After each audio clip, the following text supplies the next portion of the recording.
A 7-year-old girl's whisper cuts through the Arizona heat. Daddy, please help her. Marcus Thompson freezes. 70 yards away, 3 armed men are dragging a screaming woman toward a white van. One holds a knife. The woman's eyes lock with his, terrified, pleading, running out of time. Marcus has 12 seconds to decide: protect his daughter or save a stranger. What happens next will destroy his quiet civilian life forever. Because by tomorrow morning, a Navy Admiral will be standing at his door with a truth that changes everything, and a threat that puts his little girl directly in the crosshairs. Stay until the end. Drop your city in the comments so I can see how far this story travels. Hit subscribe. You don't want to miss what happens next. The shopping cart rattled across the hot asphalt. Marcus Thompson pushed it with one hand, his other hand loosely holding his daughter's small fingers. Zoe skipped beside him, her pink backpack bouncing with each step, her braids swinging in rhythm. Saturday afternoon. Groceries. The mundane rhythm of civilian life. Daddy, can we get ice cream on the way home? Marcus looked down at his daughter, 7 years old, hazel eyes bright with hope. The only thing in this world that mattered. We'll see, sweetheart. Let's get this stuff loaded up first. That means yes, Zoe said, grinning. That means we'll see. Mommy always said we'll see means yes. Marcus felt the familiar ache. 3 years since cancer took Michelle. 3 years of learning how to braid hair, pack lunches, explain why Mommy wasn't coming back. 3 years of trying to be enough for this little girl who deserved so much more. Your mommy was very smart, he said quietly. I know. She picked you, didn't she? Marcus laughed despite himself. Where'd you learn to talk like that? Mrs. Henderson says I'm precocious. I looked it up. It means smart for my age. It means you're too clever for your own good. He clicked the key fob. His Ford F-150 flashed its lights 3 rows over. Zoe immediately broke into a run. Walk, Zoe. The command came out automatically. 12 years in naval special warfare had baked certain habits deep into his bones. Stay where I can see you. She slowed, turned to flash him that smile that looked exactly like Michelle's, then continued at a more measured pace. Marcus followed, scanning the parking lot without conscious thought. Exit points. Unusual vehicles. People whose body language didn't match their surroundings. Old habits didn't die. They just went quiet. Waiting. The scream shattered everything. Sharp. Desperate. Female. Marcus's body responded before his mind caught up. The shopping cart stopped dead. His hand went to his right hip. Muscle memory, reaching for a sidearm that hadn't been there in 3 years. His head snapped toward the sound. 70 yards away. White panel van. Shadow between the main building and a dumpster enclosure. 3 men. 1 woman. They had her arms pinned. She was fighting, kicking, twisting, trying to break free. One of the men, heavy-set with a shaved head, clamped a meaty hand over her mouth. Her second scream died in his palm.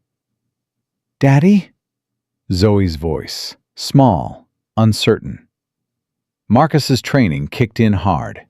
His pulse, already elevated, began that familiar descent into combat-ready calm. Heart rate dropping. Vision sharpening. Time beginning to stretch like taffy. The woman was maybe 25. Business casual clothes. Her purse spilling onto the ground as she struggled. The men moved with coordination, practiced, efficient. They'd done this before. This wasn't a mugging. This was an abduction. Distance, 70 yards.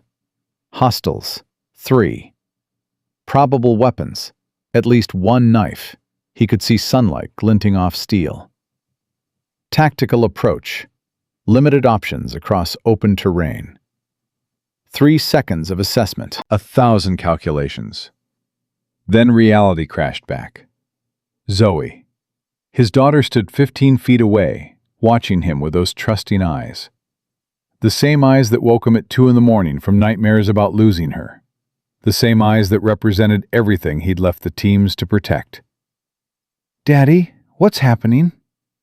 Marcus grabbed her hand, pulling her close. It's okay, baby. Just stay right here. But it wasn't okay. The woman's muffled screams were getting weaker. 10 seconds, and she'd be in that van. 20 seconds, and the van would be gone. Statistics flooded his mind. Anti-trafficking briefings from his Navy days. First 24 hours were critical. After that, victims disappeared into networks so vast and dark that even federal task forces couldn't find them. Someone had to have called 911. Marcus looked around the parking lot.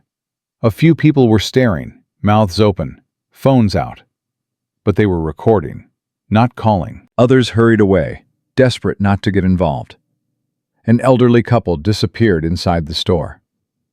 Teenagers backed toward the entrance, wide-eyed but frozen. Nobody was helping. "Get in the damn van!" one of the men's voices carried across the lot. Tall, wiry, wearing a dark jacket despite the heat. His hand moved, and Marcus saw it clearly now. A knife. 4-inch blade, held low and professional. Everything changed. Knife meant willingness to use lethal force. Knife meant these men would rather kill the woman than let her go if cornered. Marcus's training screamed, assess, adapt, act. Neutralize threats in order of lethality. His instinct as a father screamed louder. Run. Get Zoe away. Protect your daughter. Nothing else matters. 2 seconds of internal war. The operator he'd been for 12 years versus the single father he'd become. Zoe's hand tightened in his. She was looking up at him with an expression he'd never seen before. Something between fear and expectation. Like she was waiting to see what kind of man her father really was. And then she said 4 words that shattered everything. Daddy, please help her. The simple clarity of a child's morality. No complications. No risk assessment. No tactical considerations. Just, someone needs help. Marcus looked at his daughter, then at the woman being forced into the van. Their eyes met for just a moment, wide, terrified, pleading. She knew she was out of time. She knew no one was coming. In that instant, Marcus made a choice. Not the smart choice, not the safe choice, maybe not even the right choice, but the only choice he could live with. Zoe. His voice dropped into that absolute calm his team members used to call his operator voice. He knelt down, eye level with his daughter, both hands on her small shoulders. I need you to listen very carefully. This is important. She nodded, eyes huge but trusting. I need you to run, fast as you can, to the supermarket entrance. Find a woman with kids, someone who looks like a mom, and you stay with her. Tell her to call 911. Can you do that for me? But Daddy, Zoe. His tone left no room for argument. I need you to be brave right now. Can you be brave for me? She nodded again, tears forming, but her jaw set with determination. God, she looked so much like Michelle in that moment. When I say go, you run. Don't look back. Don't stop. Straight to the entrance. Understand? What are you going to do? Marcus's eyes flicked to the van. The woman was almost inside now, her struggles weakening. I'm going to help that lady. Then I'm going to come right back to you. I promise. You promise? I promise, baby. Now go. Zoe took off running. Pink backpack bouncing, braids flying, legs pumping toward the supermarket entrance 200 yards away. Marcus watched just long enough to see her clear the immediate area. Then the switch flipped. The civilian disappeared. The operator emerged. Marcus started walking. Gait loose, casual. Just another shopper crossing the parking lot. 70 yards. His eyes cataloged everything in rapid succession. 3 hostiles. Primary threat, knife guy, athletic build, controlling the van's entrance. Secondary threats, heavy-set one holding the woman, and a third man, shorter, nervous energy, in the driver's seat, engine running.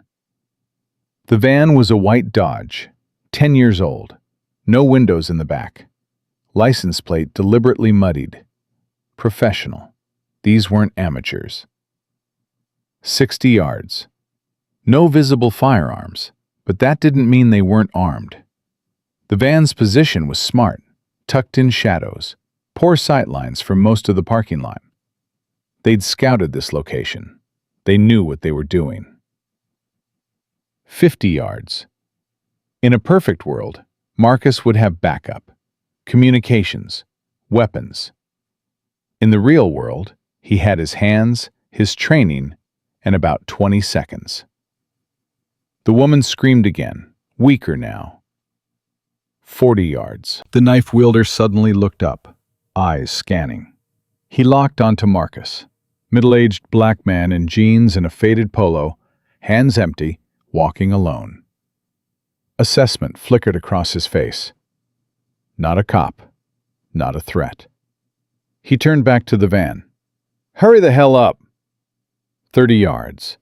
Marcus's breathing steadied. His hands relaxed at his sides. Every muscle coiled like a spring, ready to explode, but appearing completely calm. He'd achieved this state hundreds of times. The moment before breaching a door, before fast-roping into a hot landing zone, before engaging an enemy who didn't yet know death was walking toward them. 20 yards. Hey, Marcus called out, friendly, confused. You guys need some help there? All 3 men turned. The driver's hand moved towards something out of sight. Phone or weapon, impossible to tell. Knife guy's body language shifted. Alert now. His grip tightened on the blade. Mind your business, buddy. 15 yards. Yeah, it's just... Marcus kept walking, still casual. Looks like that lady doesn't want to get in your van. Maybe we should call the cops. Let them sort it out. I said, mind your goddamn business. The knife came up, pointing at Marcus, 10 yards. This was the moment. The line in the sand. Cross this line, and people get hurt. Most people would stop here. Self-preservation instinct. Survival override. Marcus didn't slow down. Here's the thing, he said, his voice dropping to something colder, harder. That's not going to happen. 8 yards. Something shifted in the air. The 3 men hesitated. Something in Marcus's eyes, in the way he moved, triggered a primal recognition. Predator spotting predator. The heavy-set one's grip on the woman loosened. The driver's hand definitely went for something under his seat. 6 yards. Last chance. Knife guy's voice pitched higher. Uncertainty creeping in. I will cut you, man. Marcus stopped walking. He looked at the knife. Then at the man holding it. Then at the woman, bruised, terrified, but still fighting. No, Marcus said quietly. You won't. 12 years of training. Thousands of hours of muscle memory, condensed into pure explosive action. Marcus closed the final 6 yards in less than 2 seconds. The knife wielder thrust forward in a wild panic stab. Marcus wasn't there. He'd already sidestepped, his left hand snapping out to trap the knife hand at the wrist. Control the weapon. Always control the weapon first. His right hand drove forward, palm strike under the nose. Not hard enough to kill, hard enough to stun. The man's head snapped back, eyes losing focus. Marcus rotated the trapped wrist. Small bones grinding. Leverage applied at the perfect angle. The knife clattered to the pavement. One heartbeat later, his elbow crashed into the side of the man's head. The knife wielder dropped like a puppet with cut strings. Time elapsed. 3 seconds. The heavy-set guy released the woman and lunged at Marcus with a wild haymaker. Telegraphed. Overcommitted. All power and no technique. Marcus ducked under the punch, letting momentum carry his attacker forward. He drove his knee into the man's solar plexus. Air exploded from his lungs. While he was doubled over, gasping, Marcus grabbed the back of his head and drove it down to meet his rising knee. The impact sounded like a wet towel hitting concrete. The heavy-set guy collapsed, unconscious before he hit the ground. Time elapsed. 7 seconds total. The woman stood frozen, backing away from the sudden violence, unable to process what she was witnessing. "Get behind me," Marcus ordered, not taking his eyes off the van. She scrambled to obey. The driver's door flew open. The third man stumbled out, something dark and metallic in his shaking hands. Marcus tensed, but it wasn't a gun. Tire iron, gripped in trembling fingers. "Stay back!" The driver's voice cracked. Young, maybe 25, trying to look tough, but failing. "I'm warning you, man!" Marcus started walking toward him, steady, inevitable. "Don't!" The driver swung the tire iron in a wild arc. Keeping distance, panic in every movement. Marcus didn't slow down. He'd faced men armed with actual assault rifles in actual war zones. Men trained by governments. Men who'd killed before and would kill again. A terrified kid with a tire iron wasn't even on the same scale. "Last chance to drop that and run," Marcus said flatly. The driver swung again, desperate. Marcus caught the tire iron mid-swing with his left hand, metal ringing against his palm. The impact would have broken most men's hands. He barely felt it. He yanked hard, pulling the driver off balance, and delivered a straight right to the jaw. Measured, controlled, just enough force. The driver's eyes rolled back. He crumpled. Time elapsed. 12 seconds total. Silence. It fell over the scene like a physical weight. 3 men down, unconscious or incapacitated. The woman staring at Marcus like he was something impossible. "Are you hurt?" Marcus asked, his breathing barely elevated. "Did they—" No, I'm—" She couldn't form words. Her hands shook violently. Sirens wailed in the distance, getting closer. Someone had finally called 911.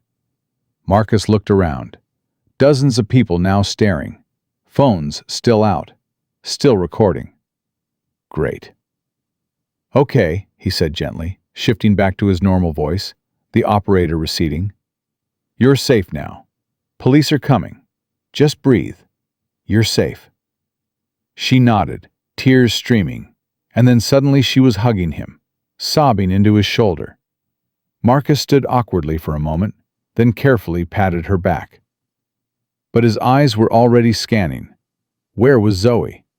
His head snapped toward the supermarket entrance. There, thank God. His daughter's small figure stood with a middle-aged woman near the entrance, both staring in his direction. Even from this distance, he could see Zoe's wide eyes, her hands clutched to her chest. She'd watched everything.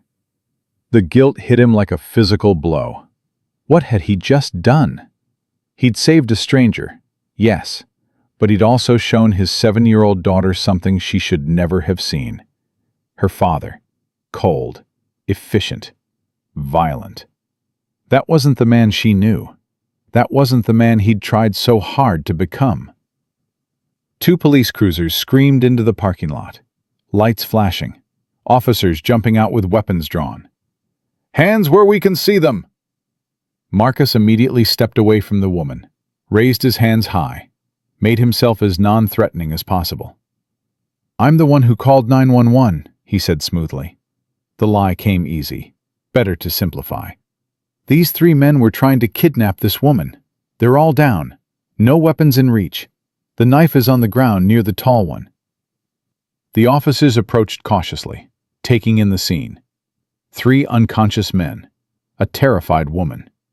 And Marcus, calm, hands raised, explaining the situation with military precision. "Sir, I need you to keep your hands visible and move over here." "Absolutely, officer." Marcus complied immediately. "My daughter is over there by the supermarket. She's 7. I need to get to her. She's scared." The officer followed his gaze, saw Zoe with the other woman, nodded slowly. "In a minute, sir. First, I need to understand what happened here." Marcus gave his statement. Careful, measured, downplaying his own role. Just a concerned citizen. Got lucky. They were caught off guard. He used to do some martial arts. Things happened fast. The woman, she'd given her name as Diana, but was too shaken to say much more, corroborated everything. She kept saying Marcus saved her life. Kept looking at him like he was something miraculous. One of the paramedics examining the downed men looked up at the police officer. "Sir, these injuries, they're precise." Whoever did this knew exactly what they were doing. Minimal damage, but maximum effectiveness. This isn't martial arts.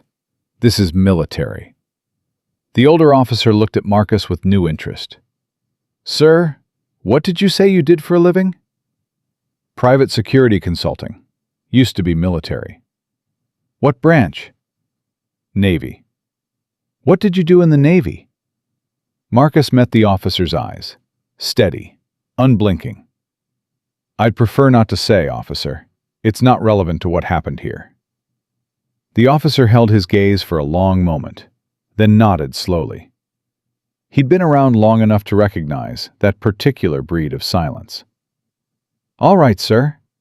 We'll need you to come down to the station for a formal statement, but I don't see any reason to detain you. You're free to go to your daughter." "Thank you, officer." Marcus walked toward the supermarket entrance.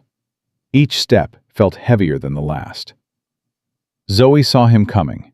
She broke away from the woman and ran, sprinting toward him with everything she had. He caught her as she launched herself into his arms. She buried her face against his shoulder, and he felt her small body shaking. "It's okay, baby," he whispered into her hair. "It's all okay now." But it wasn't okay. He'd crossed a line. The wall between his past and his present had crumbled in less than 30 seconds of violence. "Daddy, you were so fast." Zoe's voice was muffled against his shirt. "You were like a superhero." Marcus closed his eyes, fighting down the sick feeling in his stomach. "I'm not a hero, sweetheart. I'm just your dad." "But you saved her." "Yeah, I did." She pulled back slightly, looking up at him with those impossibly trusting eyes. "Are those bad men going to jail?" "Yeah, baby, they are." "Good," she nodded firmly. "They were hurting that lady. They deserved what you did." Marcus didn't know what to say to that. How did you explain to a child that violence, even justified violence, always came with a cost? "I was scared," Zoe whispered. "I know. I'm sorry." "But you came back." Her voice was small but certain. "You promised you would. And you did." The simple faith in her words made Marcus's throat tight. "I'll always come back to you, Zoe. Always." Diana approached hesitantly, escorted by one of the officers. Her eyes were red, but she'd composed herself somewhat. "I'm sorry to interrupt," she said softly. I needed to thank you. What you did. They were going to..." Her voice broke. "I don't know what they were going to do, but you..." "I'm glad you're safe," Marcus said simply. Can I give you my contact information? I'd like to properly thank you when everything settles." Marcus hesitated. Every instinct said to decline, walk away, return to anonymity. But Diana's eyes held something beyond gratitude. The desperate need to find meaning in trauma, to connect with the person who'd pulled her back from the edge. Sure, she scribbled her number on a piece of paper, hands still shaking. Thank you so much. Marcus watched her go, then looked down at the number. He should throw it away, should put this whole incident behind him. Instead, he folded the paper carefully and slipped it into his pocket. Can we go home now, Daddy? Zoe asked quietly. Yeah, sweetheart. Let's go home. They walked back to the truck in silence, Marcus's hand firmly holding Zoe's. The three men were in custody now, conscious but secured. As Marcus loaded the groceries, going through the mundane motions, he caught one of them staring at him from the back of a police car. The look in the man's eyes wasn't fear or anger. It was recognition. And something else. Something calculating. Marcus turned away, focused on buckling Zoe into her booster seat. But the unease settled into his gut like a stone. This wasn't over. That same instinct that had kept him alive through a dozen deployments was screaming a warning. He started the truck, pulled out of the parking lot. Behind them, police lights still flashed. Ahead was home, safety, normality. Or so he tried to tell himself. The house felt wrong that night. Too quiet, too still. Zoe had gone to bed without complaint, unusual for a Saturday. She'd asked for an extra story and an extra long hug, which Marcus had gladly given. Now he sat alone in the kitchen, lights off, staring at his phone. The text had arrived 3 hours ago. Unknown number. 6 words that changed everything. We know who you are. Marcus had stared at those words for a long time. Then a second message arrived. We know where you live. And a third. We don't forget. He should call the police, report the threat, follow proper civilian procedures. Instead, Marcus set down the phone and walked to his bedroom closet. Behind a stack of boxes sat a small, fireproof safe. He entered the combination. Inside lay his old service weapon, a Sig Sauer P226 that had been with him through more operations than he could count. Beside it, spare magazines, a tactical flashlight, and a knife with a matte black blade. Equipment he told himself he'd never need again. Marcus picked up the pistol, checked the action, loaded a magazine. The weight was achingly familiar. He chambered around and slipped it into the quick-access safe bolted inside his nightstand. Then he sat on his bed and waited for morning. At 3:47 a.m., a car slowed down outside his house. Marcus was at the window in seconds. Just the edge of the curtain moved. Dark sedan, moving slow, deliberate, assessing. It didn't stop, but it definitely paused. Taillights disappeared into the darkness. Reconnaissance. They were establishing patterns, checking security, looking for vulnerabilities. Marcus's mind started running calculations. His home security system was basic. Clear sightlines from the street. Multiple entry points.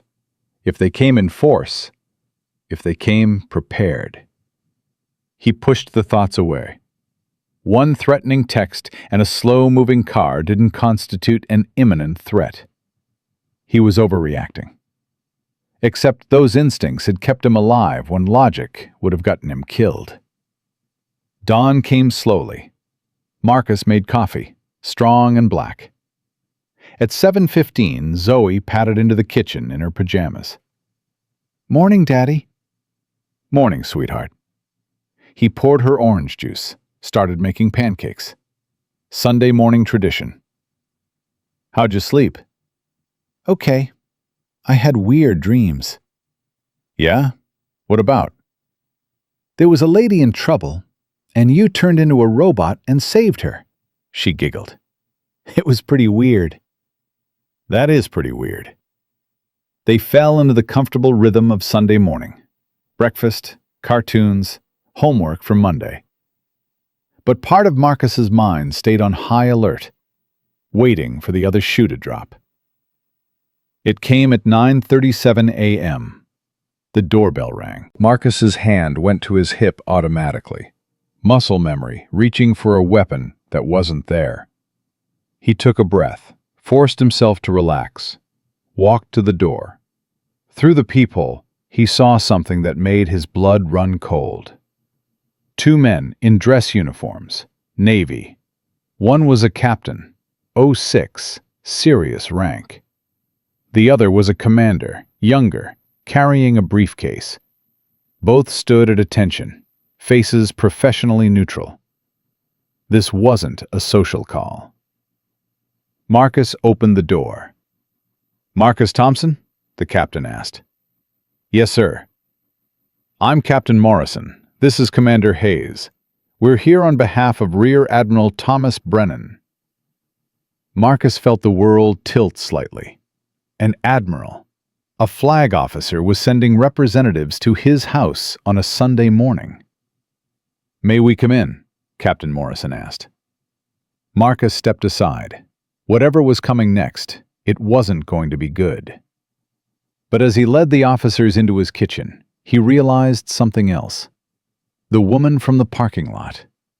Diana. Suddenly, everything made a terrible kind of sense.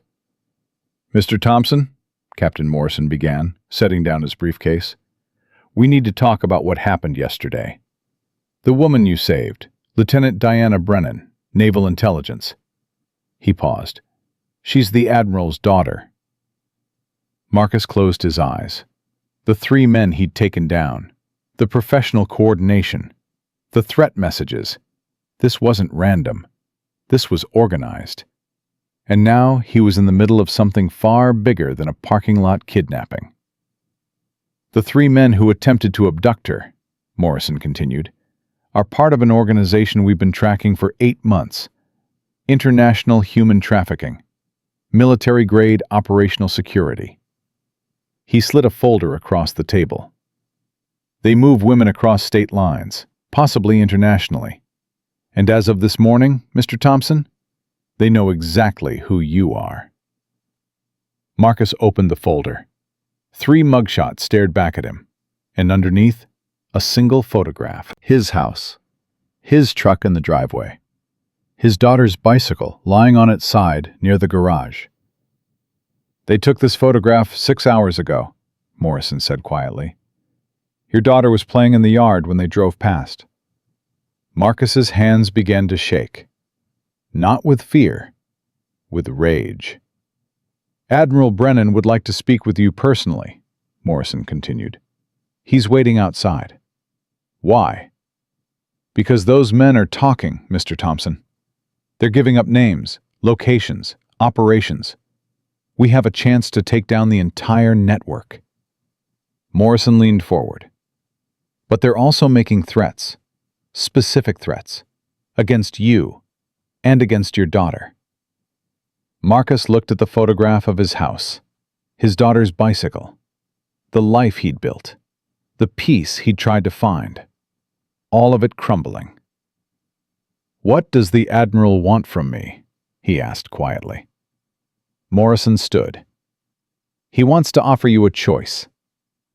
The door opened, and Rear Admiral Thomas Brennan stepped into Marcus Thompson's kitchen, bringing with him a war that Marcus thought he'd left behind forever. Rear Admiral Thomas Brennan was not what Marcus expected. The man who stepped into his kitchen carried 2 stars on his collar and 30 years of command in his bearing. But his eyes told a different story. Red-rimmed, exhausted. The eyes of a father who'd almost lost everything. "Mr. Thompson," Brennan extended his hand. Thank you for seeing me. Marcus shook it. Firm grip, but not aggressive. Respectful. Equal to equal, despite the vast gulf in rank.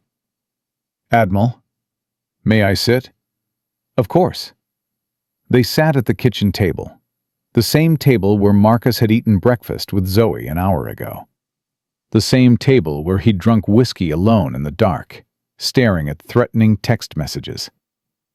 Captain Morrison and Commander Hayes positioned themselves near the door. Professional. Watchful. My daughter is alive because of you, Brennan said simply. There's no amount of gratitude that can properly express what that means. To me, to her mother, to our family. I'm glad I was there, sir. You were more than there. Brennan paused, choosing his words carefully. I've read your file, Mr. Thompson. I know what you're capable of. That file is classified. I have appropriate clearance. Brennan's voice held no apology. SEAL Team 3, then Team 6, DevGru, 3 tours in Afghanistan, 2 in Iraq. Multiple other deployments that remain classified. Silver Star, Bronze Star with Valor, Purple Heart. You left the service 3 years ago with an honorable discharge. Marcus said nothing. What you did yesterday, Brennan continued, was remarkable. Also reckless. Also potentially very dangerous, not just for you, but for an ongoing federal investigation. There it was, the other shoe. Sir, I was just trying to help. I know, and you did. You saved Lieutenant Brennan's life, but you also compromised months of investigative work. Those 3 men were surveillance targets. We were building a case, tracking their movements, mapping their organization. With respect, Admiral, your surveillance targets were in the process of kidnapping someone, your daughter, in broad daylight. I'm aware of that. If I hadn't intervened, she'd be gone. You know the statistics as well as I do. First 24 hours are critical. After that, the blood would be on our hands, Brennan interrupted. I know, which is why I'm not here to reprimand you. I'm here to ask for your help. Marcus leaned back. What kind of help? The 3 men you disabled are talking. They're low-level, scared, facing serious federal charges. They're giving up names, locations, operational details. We've rolled up 6 more arrests overnight. Brennan paused. But in doing so, we've exposed a gap in our intelligence. Commander Hayes stepped forward, pulling up files on a tablet. Mr. Thompson, these men weren't random criminals. They're part of a sophisticated human trafficking operation with ties to international criminal organizations. Military-grade operational security. They're moving women across state lines, possibly internationally. And you want me to do what, exactly? Help us finish what you started, Brennan said. Help us take down the entire organization. Marcus laughed. It came out bitter, hollow. I'm retired, Admiral. I push shopping carts and make pancakes now. You'd be contracted as a civilian security consultant. 6 months maximum. You'd work with a joint task force, FBI, DHS, Naval Intelligence. Your experience, your skills, you'd be invaluable. And my daughter? Protected. Full security detail. Relocated temporarily if necessary, but you'd have regular access. This isn't a deployment, Mr. Thompson. This is domestic counter-trafficking work. Marcus stood abruptly, walked to the window. Outside, Zoe's bicycle still lay on its side in the driveway. Her chalk drawings decorated the concrete. A normal life. A safe life. Except it wasn't safe anymore. You're asking me to leave my daughter, he said quietly, and go back to a life I walked away from 3 years ago. I'm asking you to help protect your daughter by eliminating the threat rather than running from it. Brennan's voice hardened. I'm asking you to use your abilities to save people women and children who are trapped in one of the most evil enterprises on the planet. And yes, I'm asking you to do what you're trained to do." There it is. "Excuse me?" Marcus turned to face him. The real pitch. You need an operator. Someone deniable. Someone who can do the things your federal task force can't do within their rules of engagement. Brennan held his gaze. I need someone who understands how these people think, who can anticipate their moves, who can identify vulnerabilities that traditional law enforcement might miss. He paused. I need someone who's already proven he'll act when it matters.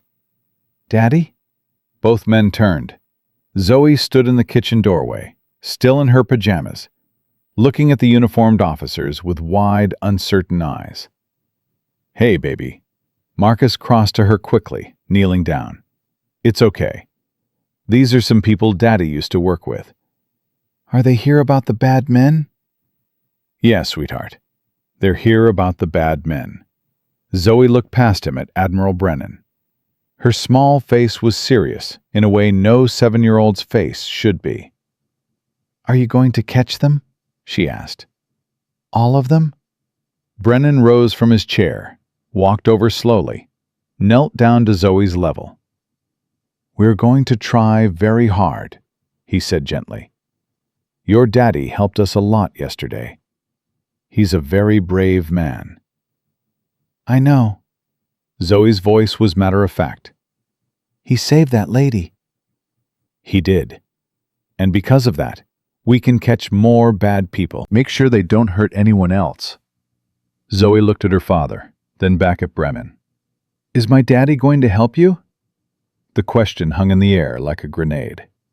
Marcus looked at his daughter, at the trust in her eyes, at the simple faith that her father would always do the right thing.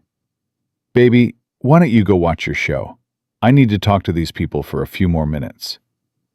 Okay, Daddy. She started to leave, then turned back. Daddy? Yeah? You should help them. Those bad men hurt people. You should stop them. She padded away toward the living room. Marcus stood slowly. His chest felt tight. Out of the mouths of babes, Brennan said quietly. Don't. Marcus's voice was sharp. Don't use my daughter to manipulate me. I'm not. But she sees something clearly that you're struggling with. You have a choice, Mr. Thompson. You can try to hide, try to run, try to pretend that what happened yesterday didn't fundamentally change your situation. Or you can acknowledge the truth, which is, you're already in this fight, whether you want to be or not. The only question is whether you fight from a position of strength or weakness. Marcus walked back to the table, picked up the photograph of his house, his daughter's bicycle. These threats, how serious are they? Serious enough that I'm offering protective detail and relocation assistance. Relocation, Marcus laughed bitterly again.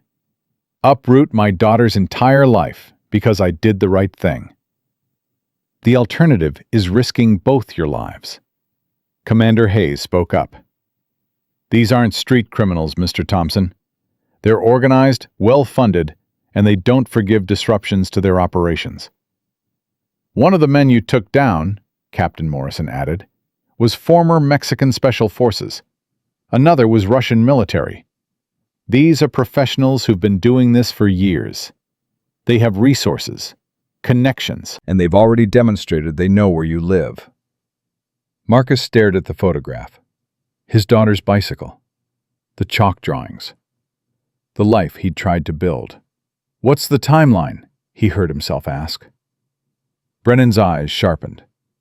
We believe we have a window, maybe 2 weeks, before they restructure their operations, relocate assets, disappear into the shadows. Every day we wait, they adapt. They eliminate witnesses. They move victims to new locations. Witnesses? One of the men you took down, Viktor Volkov, was found dead in his cell this morning. Apparent suicide. Hanged himself with a bedsheet. Marcus felt his jaw tighten. That's not suicide. No, it's not. Which means they have reach inside the system.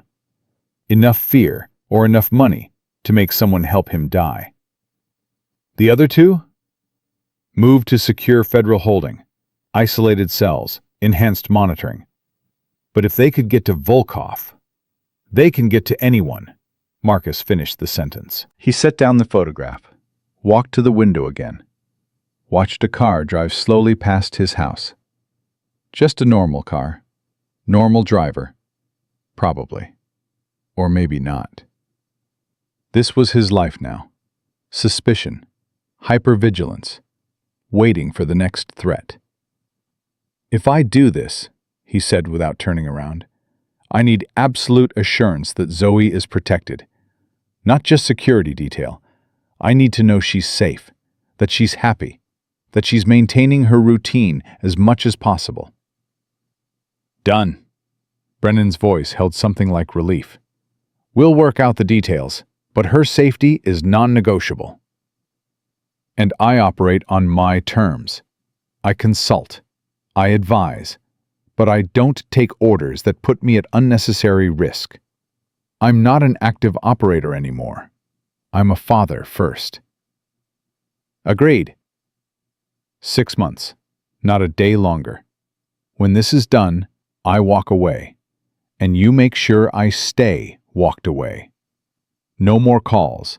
No more recruiters. No more, just one more job. Brennan stood, extended his hand. You have my word.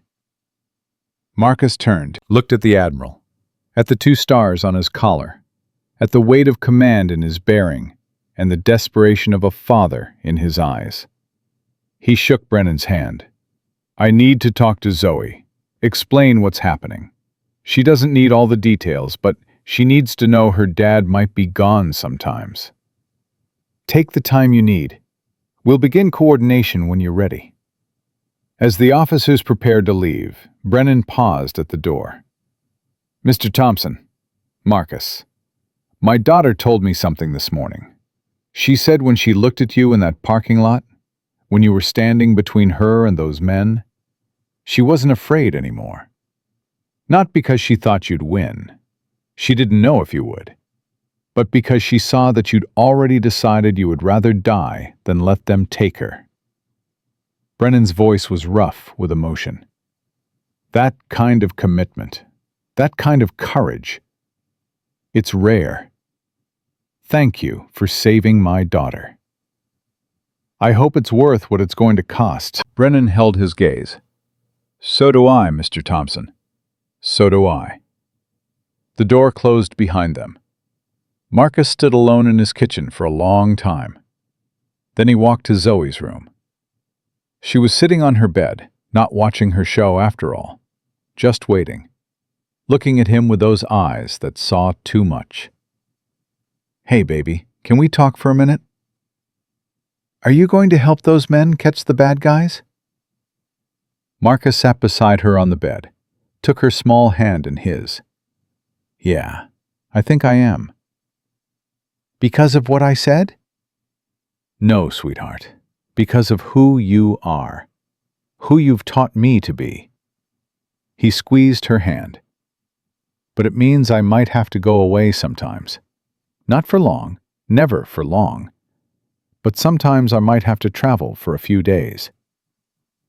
Zoe was quiet, her face serious. Like when Mommy had to go to the hospital? The question hit Marcus like a physical blow. She rarely mentioned Michelle. And when she did, it was always careful, testing. Kind of like that. But I'll always come back. Always. That's a promise.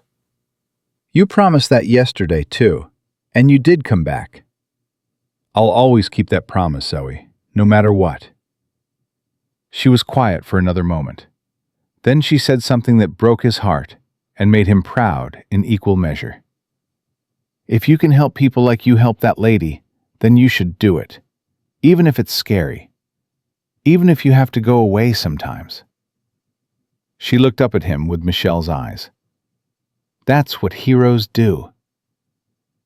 Marcus pulled her into a hug, held her tight.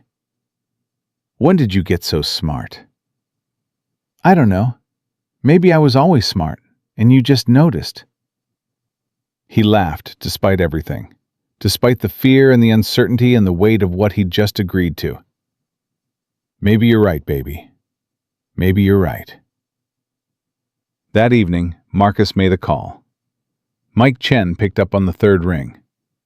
"Thompson? That really you?" "Yeah, it's me. Heard through the grapevine you had some excitement yesterday." Parking lot takedown? 3 hostiles in 12 seconds? News travels fast. In our community? Always. Mike's voice grew serious. "You doing okay, brother?" "I need to talk. In person if possible. You still in Phoenix?" A pause. Mike had been Marcus's team leader for 4 years, had pulled him out of more bad situations than either could count. If anyone would understand what Marcus was facing, it was him. "I'm in Scottsdale. Give me an address. I'll be there in an hour." When Mike arrived, he took one look at Marcus's face and said, "This is serious." They sat on Marcus's back patio while Zoe played inside. Marcus laid out everything: the parking lot, the Admiral, the offer, the threats. Mike listened without interrupting. When Marcus finished, he was quiet for a long moment. "You know what I'm going to say," Mike finally said. "Tell me anyway." "You're an operator, Thompson. It's not what you do, it's what you are. You can try to bury it, try to be civilian, try to build a white picket fence life. But when the moment comes, when someone needs help and you're the only one who can provide it, you're never going to walk away. I have Zoe. And you're thinking about her, about the world she's going to grow up in, about whether it's a little bit safer or a little bit more dangerous based on the choices you make right now." Mike leaned forward. "You think those trafficking networks are just going to disappear? You think other fathers' daughters are any less valuable than yours? That's not fair." "Nothing about this is fair. But you know what else isn't fair? Having the ability to make a real difference and choosing not to use it." Marcus stared at his hands, the hands that had disabled 3 men in 12 seconds, the hands that braided his daughter's hair every morning. "I'm scared, Mike. Not of the mission. I can handle that. I'm scared of what happens to Zoe if I don't come back." "You're the father she needs, because you're the man who stepped in yesterday. Because you taught her that when you see someone in trouble, you help them. Kids learn more from what we do than what we say." Mike held his gaze. "What do you want her to learn? That courage matters, or that comfort matters more?" The words settled into Marcus's chest, heavy with truth. They talked for another hour. Logistics, security, how to balance the work with being present for Zoe. Mike offered to help coordinate protection, to serve as backup if needed. By the time he left, Marcus felt clearer than he had since yesterday afternoon. That night, he sat at his laptop reviewing files Agent Reeves had sent. Surveillance photos, financial records, testimonies from recovered victims. One testimony caught his attention. A 19-year-old from Romania named Elena, promised work as a nanny, passport seized, forced into prostitution, held in conditions that defied human decency. The clinical language couldn't hide the horror. Marcus found his hands shaking with rage.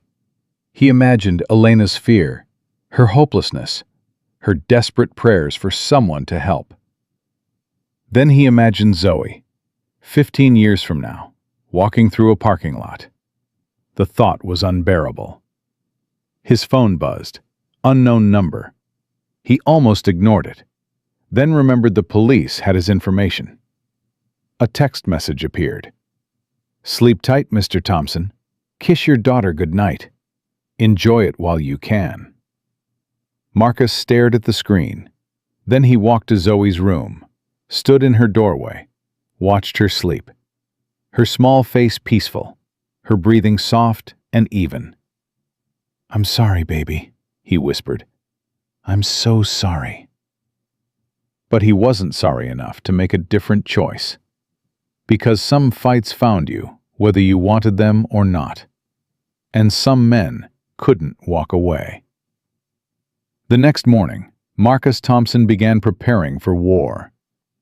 The FBI field office buzzed with tension when Marcus arrived Monday morning. Agent Sarah Reeves met him at the entrance. Dark circles under her eyes suggested she'd slept about as much as he had. "Thompson, good. We've got a situation." "What kind of situation?" "The kind where everything just got a lot more complicated. Conference room. Now." Marcus followed her through the building, past cubicles full of agents working phones and computers, past situation boards covered with photographs and red string connecting faces to locations. The scope of the investigation was larger than he'd imagined. The conference room was packed. FBI tactical teams, Homeland Security agents, naval intelligence officers, local SWAT commanders. Everyone looked tense, wound tight, waiting. Admiral Brennan stood at the front, his face grim. "Thank you all for being here on short notice," he began. "We have new intelligence that changes our operational timeline significantly." He nodded to Commander Hayes, who pulled up images on the main screen. 6 hours ago, we intercepted communications indicating the trafficking network is preparing to relocate their entire Phoenix operation.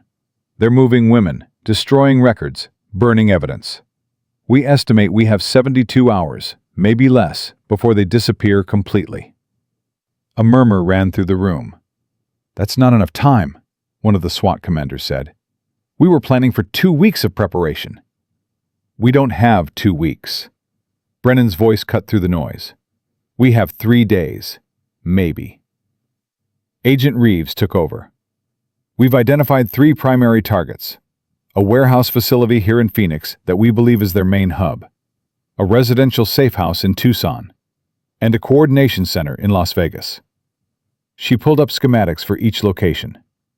"The plan is simultaneous raids. Hit all 3 at once.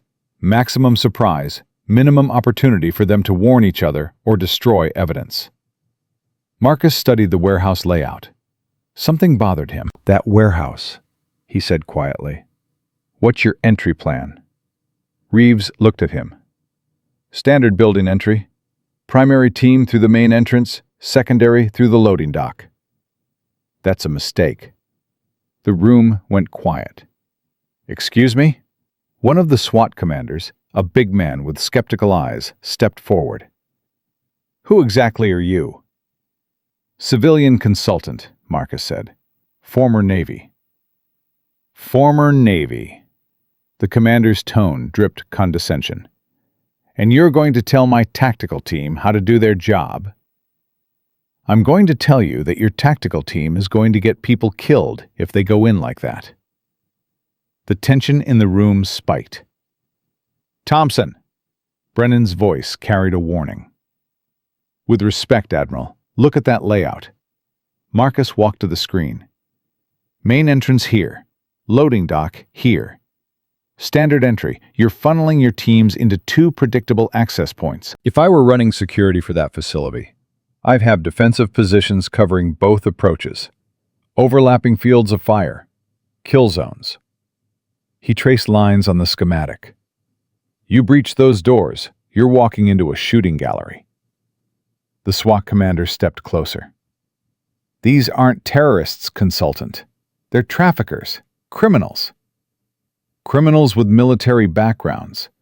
3 of the men I took down Saturday had combat training. Russian Army, Mexican Special Forces, American Infantry. These people aren't amateurs." "And you know this how?" "Because I've been on both sides of this kind of operation." Marcus turned to face him directly. "I've breached buildings. I've also defended them. I know how professionals think because I was one." Agent Reeves stepped between them. "Thompson, what are you recommending?" "Multiple simultaneous entry points. 3 teams minimum. Don't give them a single choke point to defend. Hit them from every direction at once. Overwhelm their ability to coordinate. She studied the schematic. That spreads our forces thin. Less thin than getting stacked up in a fatal funnel. Silence stretched through the room. Brennan finally spoke. Commander Peters, work with Thompson on revising the entry plan. I want options on my desk by 1800. The SWAT commander, Peters, looked like he'd swallowed something bitter, but he nodded. Yes, sir. As the meeting broke up, Diana Brennan caught Marcus in the hallway. That took guts, she said. Peters doesn't like being told he's wrong. Peters can like whatever he wants. I'm not going to watch good people die because someone's ego got in the way. Diana studied him. She looked different from the terrified woman in the parking lot. Composed now, professional. But Marcus could still see the shadow behind her eyes. My father said you have concerns about the operation's timeline. Your father is pushing too fast because he's scared. I understand that. But fear makes people sloppy. He's not scared for himself. I know. He's scared for you, which makes it worse. Marcus held her gaze. You should consider sitting this one out. Excuse me? You were almost kidnapped 4 days ago. You're emotionally compromised. That affects judgment. Diana's eyes flashed. I've been working this case for 8 months. I know these people better than anyone in that room. And you think I should sit it out? I think you have every reason in the world to want revenge instead of justice. Those aren't the same thing. For a moment, he thought she might slap him. Then her shoulders dropped slightly. You're not wrong, she admitted. I do want revenge. I want to watch them burn. She paused. But I also want to save the women they're holding. I've read their testimonies. I've seen what these monsters do to people. If my anger helps me fight harder for those women, then I'm not going to apologize for it. Marcus nodded slowly. Fair enough. Just don't let it get you killed. Same goes for you, Mr. Thompson. I hear you have a daughter to get home to. The afternoon was consumed by tactical planning. Marcus worked alongside Commander Peters, and despite the rocky start, they found common ground. Peters was good at his job, just territorial. Once he realized Marcus wasn't trying to take over, just trying to keep people alive, the walls came down. By 1800, they had a revised plan. 3 entry teams, multiple breach points, clear assignments and contingencies. This is better, Peters admitted grudgingly. Faster, more aggressive. I don't love spreading my teams this thin, but your logic is sound. I don't need you to love it. I need it to work. Peters almost smiled. You're an arrogant son of a bitch, you know that? I've been told. That evening, Marcus called Mike Chen. It's happening. Wednesday night. Simultaneous raids on 3 locations. You going in? Advisory role only. I'll be in the command vehicle. Bullshit, Marcus paused. What? I've known you 15 years, Thompson. You don't sit in command vehicles when your people are going through doors. It's not in your DNA. These aren't my people.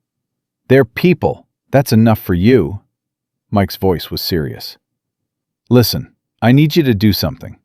Before this goes down, I want Zoe somewhere safe. Really safe. I've got security detail arranged. Not good enough. These people found your house within hours. They know her school, her routine. If they're as connected as you say, government security isn't going to cut it. Marcus felt ice forming in his gut. What are you suggesting? I've got a cabin in the Mogollon Rim. Remote. No records tying it to me. Good defensive position. I can have her there by tomorrow night with enough firepower to hold off a small army.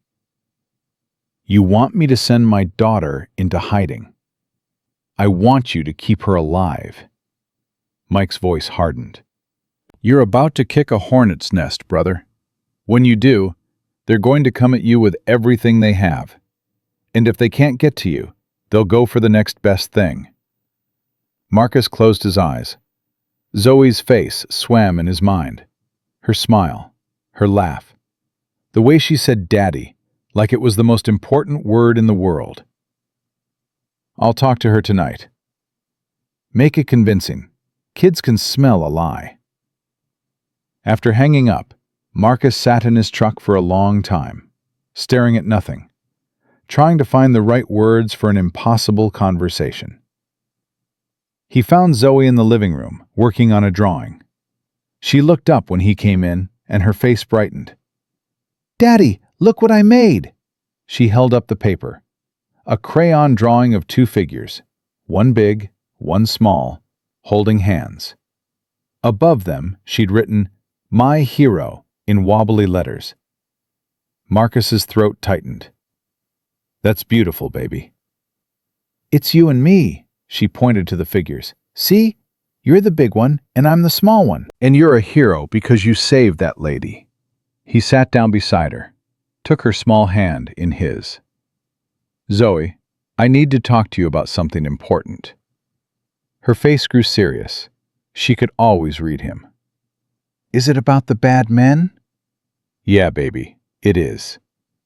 "Are you going to catch them?" "I'm going to help catch them. But before that happens, I need you to go somewhere safe. Somewhere the bad men can't find you." Her hand tightened in his. "You want me to go away?"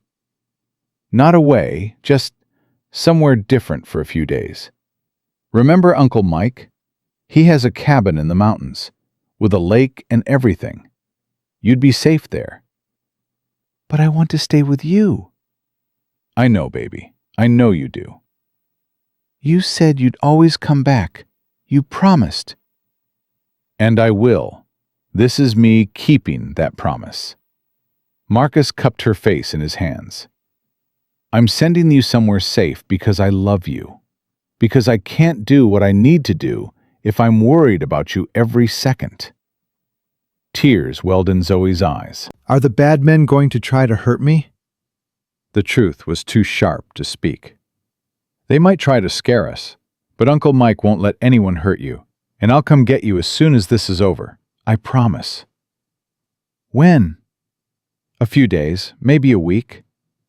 That's forever. "I know it feels that way, but you're brave, Zoe, the bravest person I know." She wiped her eyes with the back of her hand. Braver than you? "Much braver than me." I don't feel brave. "That's what being brave means, doing hard things even when you're scared." She was quiet for a long moment. Then, in a small voice, Can I bring Mr. Whiskers? her stuffed rabbit. Michelle had given it to her on her 3rd birthday. "You can bring whatever you want." And you'll call me every day? "Every single day, I promise." She nodded slowly, still crying, but trying to be strong. Okay, Daddy. I'll go. Marcus pulled her into his arms and held her tight, breathing in the scent of her shampoo, feeling her small heart beating against his chest. "I love you so much, baby." I love you too, Daddy.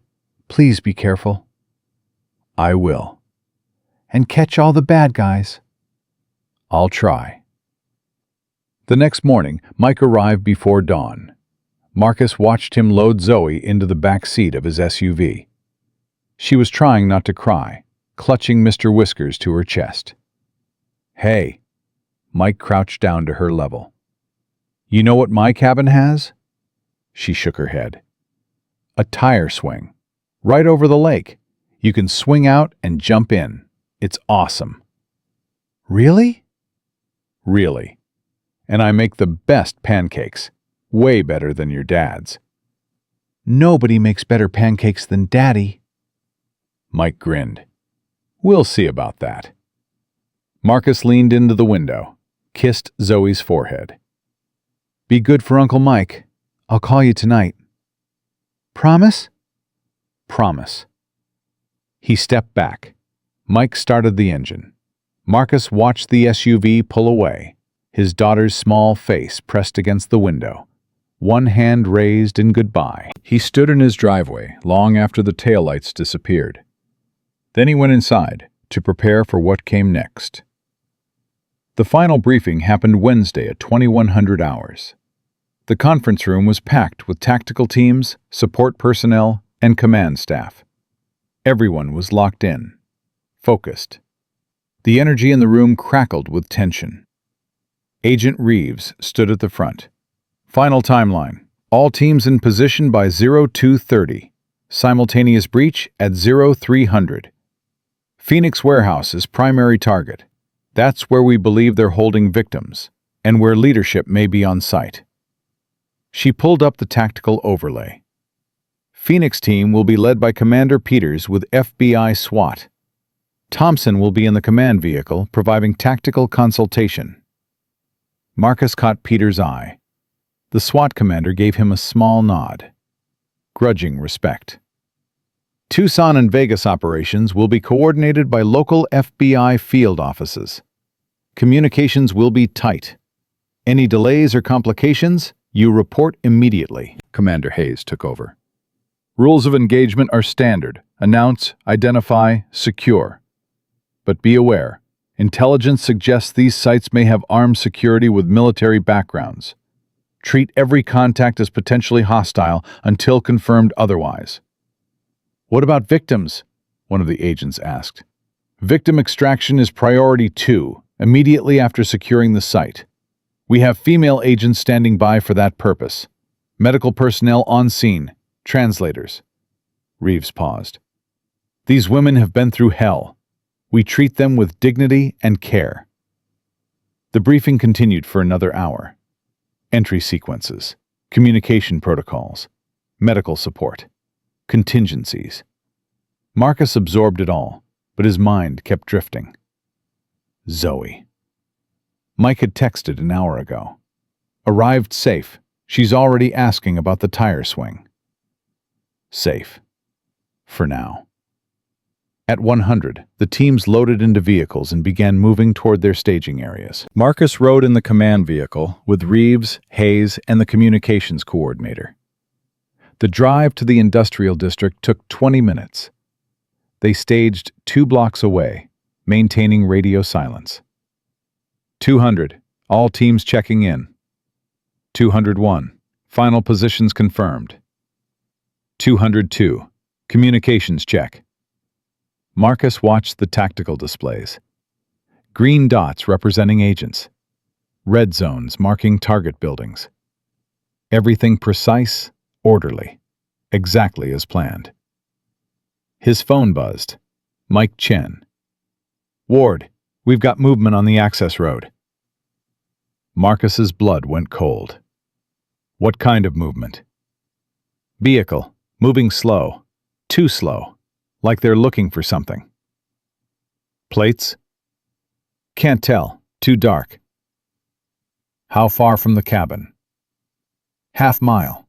They stopped at the turnoff. Marcus's heart hammered. Mike. Relax. Probably nothing. Lots of cabins up here. Could be looking for a different one. Or they could be confirming location before an assault. That's why I've got 2 other guys here. Both former teams, fully armed. Nobody's getting through that door without a fight. Reeves looked over. Thompson, you okay? Marcus muted his phone. Possible movement near my daughter's location. Her face tightened. Do you need to? No, he said it firmly. Mike's got her. He's prepared. Marcus unmuted the phone. Keep me updated. Anything changes, you'll be the first to know. Mike's voice was calm, professional. Focus on your mission. I've got this. Marcus ended the call. His hands were shaking. He closed his eyes, forced himself to breathe. Zoe was safe. Mike had her. The mission was happening with or without him. Focus. All teams, this is command. Reeves' voice cut through. Final check. Sound off. One by one, the tactical teams reported ready. Phoenix Alpha, ready. Phoenix Bravo, ready. Tucson team, ready. Vegas team, ready. All teams confirmed. Reeves checked the clock. Stand by for synchronized assault. Time check on my mark. Marcus watched the seconds tick down. 258. 259. Mark, T-minus 60 seconds. His phone buzzed again. Mike. They're coming. Multiple vehicles. Tactical approach. This is it. Marcus's world narrowed to a single point. All teams, Reeves commanded. Execute on my mark in 3, 2, 1, mark. On the tactical display, green dots surged toward red zones, and in his ear, Mike Chen's voice said the words that shattered everything. Contact! Shots fired! They're hitting the cabin! Marcus was already moving before Reeves could stop him. The gunfire through the phone was unmistakable. Sharp, rapid, automatic weapons. Mike! Marcus shouted into the phone. Mike, talk to me! Contact front! 3 vehicles, approximately 12 hostiles! Mike's voice was steady despite the chaos. We're engaging. Zoe's secure in the interior bathroom with Ramirez. More gunfire crackled through the connection. Marcus heard glass shattering, wood splintering. Thompson! Reeves grabbed his arm. What's happening? They're hitting the cabin. They're hitting my daughter. The words felt like broken glass in his throat. On the tactical displays, the warehouse raid was unfolding. Green dots flowing through entry points. Radio chatter filling the command vehicle with fragmented reports. Phoenix Alpha, we're in. Contact left. Shots fired. We've got shooters in elevated positions. Bravo team taking fire from the office section. 2 operations. 2 battlefields. His daughter caught in one. His mission in the other. Marcus's mind fractured between them. Sheriff's Department is responding to your friend's location, Commander Hayes reported, working his radio. ETA 8 minutes. 8 minutes. In a firefight, 8 minutes was eternity. Mike, what's your status? Marcus pressed the phone harder against his ear. Holding position. They're probing our defenses, looking for weak points. A burst of gunfire punctuated his words. We've got good cover. They're not getting through easy. How's Zoe? Scared, but safe. Ramirez has her. She's being brave, man. Just like her old man. Marcus closed his eyes. His little girl, huddled in a bathroom, listening to gunfire. Terrified. Wondering if her daddy was coming. I'm coming, Mike. No. Mike's voice cut through hard. You stay on mission. We've got this. That's my daughter. And she's protected. You come here, you're 2 hours away. By the time you arrive, this is over, one way or another. Stay where you're useful. The logic was brutal, correct, and absolutely unbearable. Phoenix Alpha, we're pinned down. The radio crackled with urgency. Multiple shooters in elevated positions. We can't advance without taking casualties. Reeves keyed her mic. Alpha team, can you identify the defensive positions? Affirmative. They've got overlapping fields of fire, exactly like Thompson warned. She looked at Marcus. He was frozen, phone in hand, torn between 2 impossible choices. Thompson, I need you here, now. Something in her voice cut through the fog. Marcus looked at the tactical display, looked at the chaos unfolding at the warehouse, looked at his phone, still connected to Mike. Mike, I'm putting you on speaker. Stay with me. Copy that. Marcus set the phone down and moved to the tactical display. His hands were shaking, but his mind snapped into focus. Compartmentalize. Function. Deal with the fear later. Show me their positions, he said to the communications coordinator. The display zoomed in on the warehouse. Helmet cameras showed muzzle flashes from elevated platforms. The entry teams were pinned at the doorways, exactly as he'd feared. They built fighting positions inside, Marcus said. Sandbags are reinforced cover. Overlapping fire zones. How do we break through? You don't. Not from the front. He traced lines on the display. Bravo team is in the office section. That connects to the main floor through interior doorways. Tell them to push through. Hit the shooters from behind while Alpha keeps them focused forward. Reeves keyed her mic. Bravo team, can you access the main warehouse floor from your position? Affirmative, but we're still clearing resistance in the office area. Expedite. Alpha is pinned and we have hostages at risk. Through the phone, Mike's voice cut in. Marcus, they're falling back, regrouping for another push. Casualties? None on our side. We dropped 2 of theirs. They weren't expecting this much resistance. Sheriff's Department? 6 minutes out. 6 minutes. Still too long. Hold the line, Mike. Just hold the line. That's the plan, brother. On the tactical display, Bravo team was pushing through the office section. Marcus watched the green dots moving, clearing rooms, advancing toward the main floor. Contact! Office section! The radio erupted. 2 hostiles down. We're through to the main floor access. Bravo, hold position. On my mark, push through and engage the elevated shooters from behind. Alpha, prepare to advance when fire shifts. This wasn't his operation. He had no authority to give orders. But no one stopped him. Bravo ready. Alpha ready. Execute! The tactical display lit up with movement. Bravo team burst through the interior doorway, catching the shooters from behind. Gunfire erupted, muzzle flashes dancing across helmet cameras. Shooters down! Shooters down! Main floor is clear! Alpha advancing. We're in. Through the chaos, Marcus heard Mike's voice from the phone. Contact! Second wave! They're hitting us again! More gunfire. Closer this time. More intense. They're trying to breach the back door, Mike reported. Ramirez is holding them. I've got the front. Where's Zoe? Still in the bathroom. She's okay. She's... The line went dead. Mike! Mike! Nothing. Marcus stared at the silent phone. His heart stopped beating. Thompson. Reeves touched his arm. The local sheriff is 3 minutes out. 3 minutes.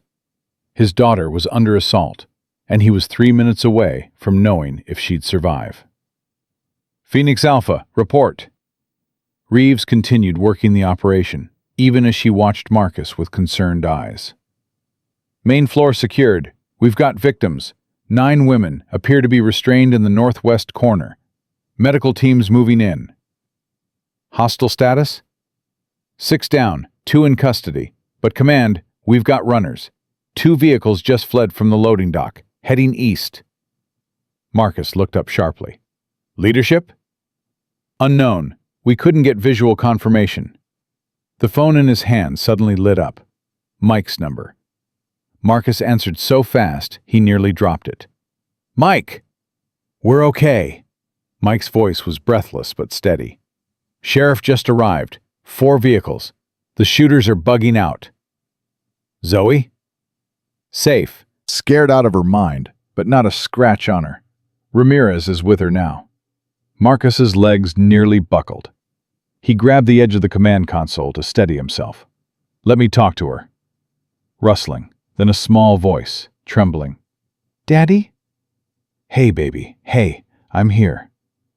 Daddy, they were bad men. They had guns. Uncle Mike was shooting and... I know, sweetheart, I know. But you're safe now. The police are there. Uncle Mike protected you. I was so scared. Her voice broke into sobs. I want you, Daddy. I want you here. I'm coming, baby, as fast as I can. I promise. You always promise. And I always keep my promises, don't I? A sniffle. Yeah.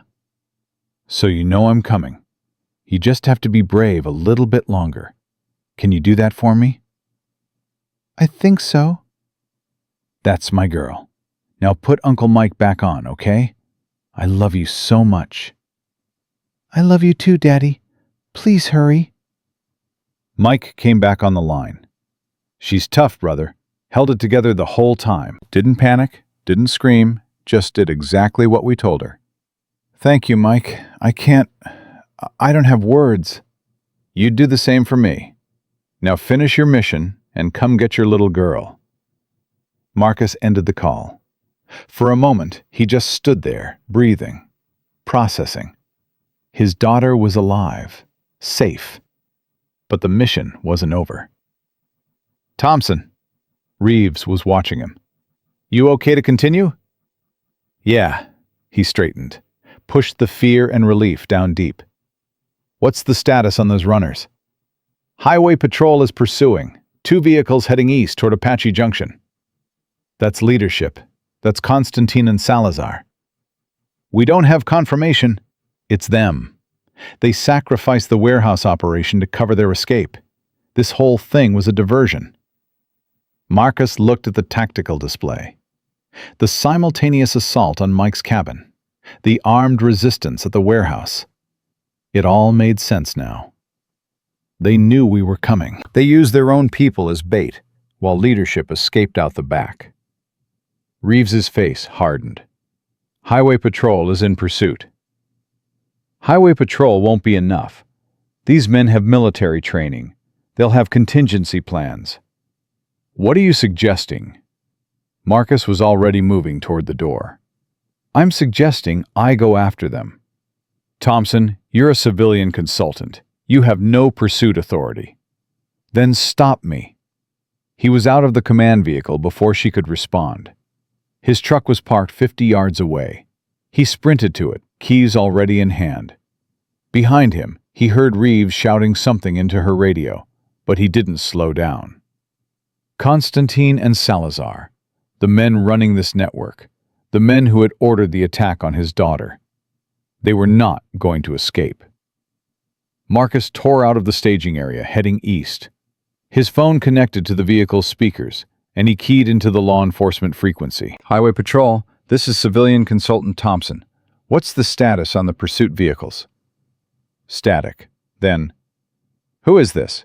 This is a restricted frequency. Contact Agent Reeves, FBI Task Force. She'll confirm my authorization. I need the location of those fleeing vehicles. A pause. Then Reeves's voice cut in. This is Agent Reeves. Thompson is authorized for communications monitoring. Give him the coordinates. Vehicles are eastbound on Highway 60, approximately 10 miles from Apache Junction. Speed approximately 90 miles per hour. Marcus floored the accelerator. His F-150 surged forward. What's your intercept ETA? We've got 2 units in pursuit. They're maintaining distance but unable to close. Why not? Suspects are armed. They fired on our vehicles twice. We're waiting for backup. Armed and willing to shoot at cops. These weren't men who planned to be taken alive. Marcus pushed the truck harder. The speedometer climbed past 90, past 100. Thompson, what exactly are you planning? Reeves's voice came through the radio. I'm going to end this. That's not an answer. It's the only one I've got. The highway stretched out ahead, empty except for distant flashing lights. Marcus closed the gap, his mind running through scenarios. 2 vehicles, unknown number of occupants, armed and desperate. Highway Patrol maintaining distance. This was going to get ugly. Ahead, he could see them now. 2 dark SUVs weaving through sparse traffic, patrol cars trailing behind with lights blazing. Marcus keyed his radio. Highway Patrol, this is Thompson. I'm coming up on your position. I need you to box them in. Force them off the highway. Sir, we can't engage. They're armed. I know they're armed. I also know that if they reach the next interchange, they'll scatter, and we'll lose them forever. You want to explain to the families of all those trafficking victims why you let the leadership escape? Silence. Then, what do you need us to do? Get ahead of them. Block the road. I'll come up from behind and force them to stop." That's not standard procedure. Neither is human trafficking. Make a decision. Another pause. Then, Copy that. We'll set up a rolling roadblock at the next mile marker. Marcus watched the patrol cars accelerate, moving to get ahead of the fleeing SUVs. It was risky. If the suspects decided to ram through, people could die.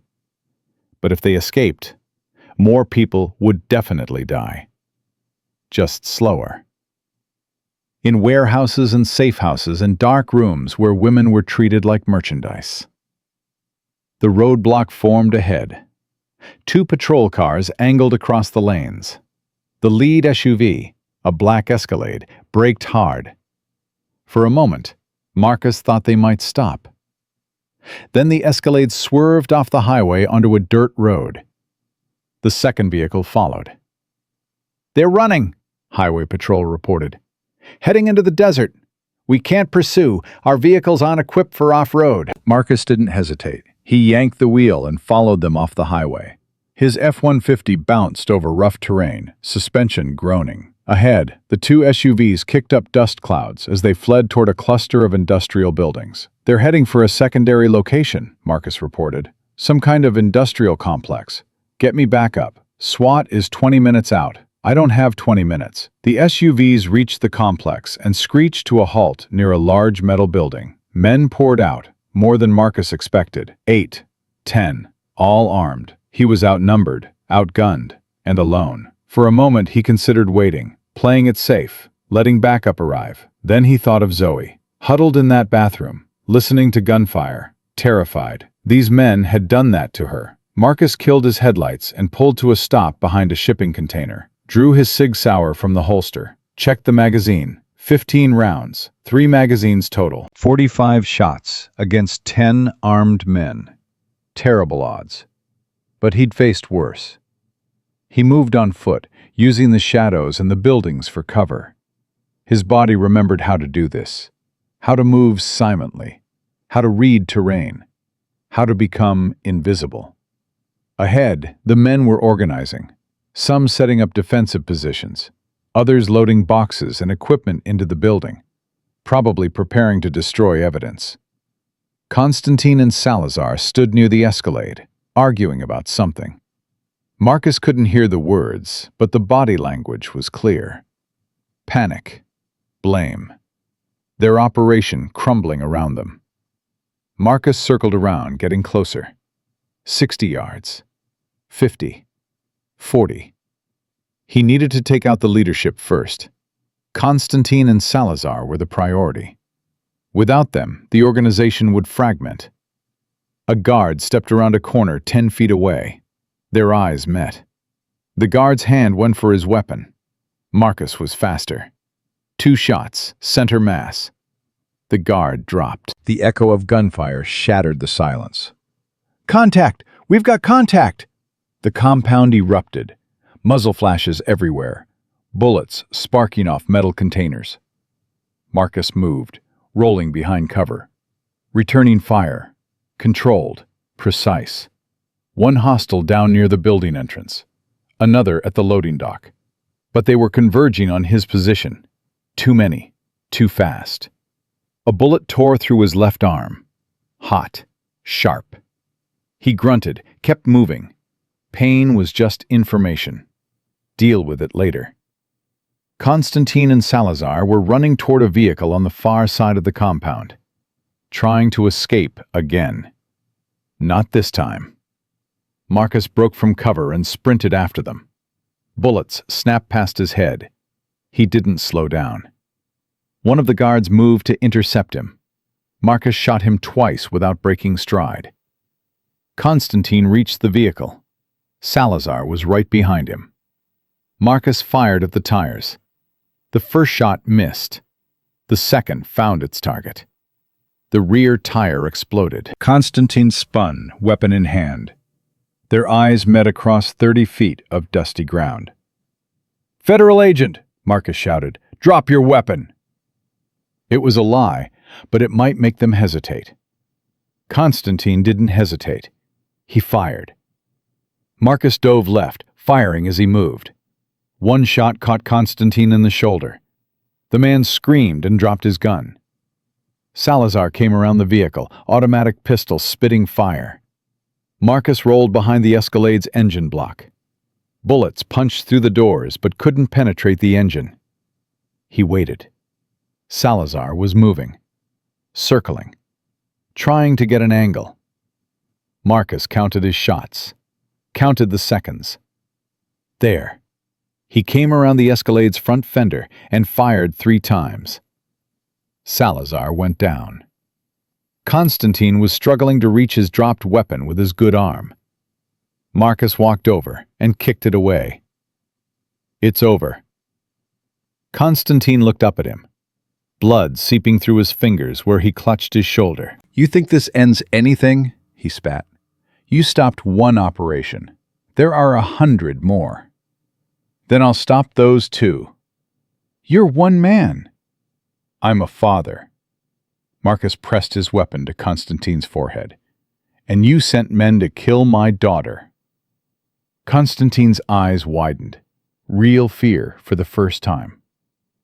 That wasn't—" "Yes, it was." Marcus's finger tightened on the trigger. "Give me one reason not to pull this trigger." "I can give you names, locations, the whole network, everyone who profits from this. I'll give you everything." "You'll give that to the FBI regardless." "But if I'm dead, you'll never know who ordered the hit on your family. You'll spend the rest of your life wondering if they might try again." Marcus stared at him. The rage burned hot and pure, demanding blood. But Zoe's face swam in his mind. What kind of man did he want his daughter to know? He lowered the weapon. "You're right. I need you alive." He pulled out zip ties and secured Constantine's hands behind his back. "But I want you to remember something while you're spending the next 30 years in a federal prison." "What?" "Every morning when you wake up, every night when you close your eyes, you're going to remember that I could have killed you. That I had every right to kill you. And I chose not to." Marcus looked down at the man who had tried to destroy his family. "That's what mercy looks like. Try not to waste it." Sirens wailed in the distance, backup finally arriving. Marcus sat down heavily against the Escalade. His arm was bleeding badly now, the adrenaline fading, the pain arriving in full force. But Constantine and Salazar were in custody. The network was broken. And somewhere in the mountains, his daughter was safe. He pulled out his phone, dialed Mike. "It's done," he said when Mike answered. "It's over." "You okay?" "I'll live. How's Zoe?" "Asleep, finally. Wore herself out crying for you. I'm coming to get her, tonight." "You sure you can drive? You sound like hell." Marcus looked at his bleeding arm, at the bodies scattered around the compound, at the flashing lights of approaching vehicles. "I can do anything for her." "Yeah," Mike said quietly. "I know you can." Marcus ended the call and closed his eyes. In a few hours, he'd be holding his daughter again. Everything else could wait. The medics wanted to take him to the hospital. Marcus refused. "Sir, you've been shot. You need proper treatment. Patch me up enough to drive. That's all I need." The medic looked at Agent Reeves, who had arrived with the backup team. She studied Marcus for a long moment, then nodded. "Do what he asks." They cleaned the wound, stitched it, wrapped it tight. The bullet had passed through cleanly. Painful, but not dangerous. He'd had worse. Reeves approached while they worked on him. "That was the stupidest, most reckless thing I've ever seen," she said. "Did it work?" "Constantine and Salazar are in custody. Salazar's in surgery, but expected to survive. We recovered documents and computers from the building before they could destroy everything." She paused. "So yes, it worked." "Then it wasn't stupid." It was still reckless. But there was something like respect in her voice. "Go get your daughter, Thompson. We'll handle the cleanup." Marcus drove through the night. His arm throbbed with every heartbeat. The adrenaline had faded completely, leaving exhaustion in its wake. But he didn't stop. Couldn't stop. Zoe was waiting. The sun was just breaking over the mountains when he finally pulled onto the dirt road leading to Mike's cabin. The damage from the firefight was visible, even from a distance. Bullet holes in the walls, shattered windows, scorched earth where something had exploded. Mike was sitting on the porch, rifle across his lap. He stood when Marcus's truck appeared. "Hell of a night," Mike said as Marcus climbed out. "Hell of a night. She's inside. Wouldn't sleep until I promised you were coming. Finally passed out about an hour ago." Marcus walked toward the cabin, but Mike caught his arm. "Before you go in, she's tougher than you think. But she's going to need time. What she went through tonight, that stays with a person." "I know." "Do you?" "Because the temptation is going to be to pretend everything's normal, to shield her from it. But she needs to process what happened, talk about it. Otherwise, it festers." Marcus looked at his old friend. "When did you become a psychologist?" "When I spent 2 years in therapy after my last deployment." Mike's voice was serious. "Don't make the same mistakes I did. Don't bury it. For her sake, or yours." Marcus nodded slowly. Then he walked inside. The cabin was dim, curtains drawn against the morning light. Ramirez, one of Mike's security team, was dozing in a chair near the door. He jerked awake when Marcus entered, hand going to his weapon before recognition kicked in. "She's in the back bedroom," Ramirez said quietly. "Wouldn't let go of that stuffed rabbit the whole time." Marcus moved through the cabin silently. Old habits. Even now, even here, he couldn't make himself walk loudly. The bedroom door was cracked open. Zoe lay curled on the bed, Mr. Whiskers clutched tight against her chest. Her face was peaceful in sleep, but tear tracks stained her cheeks. Her braids were messy, coming undone. She looked so small. Marcus stood in the doorway, watching her breathe. His daughter, the reason for everything. He crossed to the bed and sat down carefully, trying not to wake her. But her eyes fluttered open immediately, that instant alertness that came from sleeping in fear. "Daddy?" "Hey, baby, I'm here." She launched herself at him, arms wrapping around his neck so tight he could barely breathe. He held her just as tight, ignoring the pain in his arm, ignoring everything except the solid reality of his daughter in his arms. "You came back," she whispered. "I told you I would." "I was so scared, Daddy. The bad men. They were shooting, and Uncle Mike was shooting back, and I couldn't see what was happening, and I thought... "Shh, it's okay. It's over now." "Is it really over?" Marcus pulled back so he could see her face.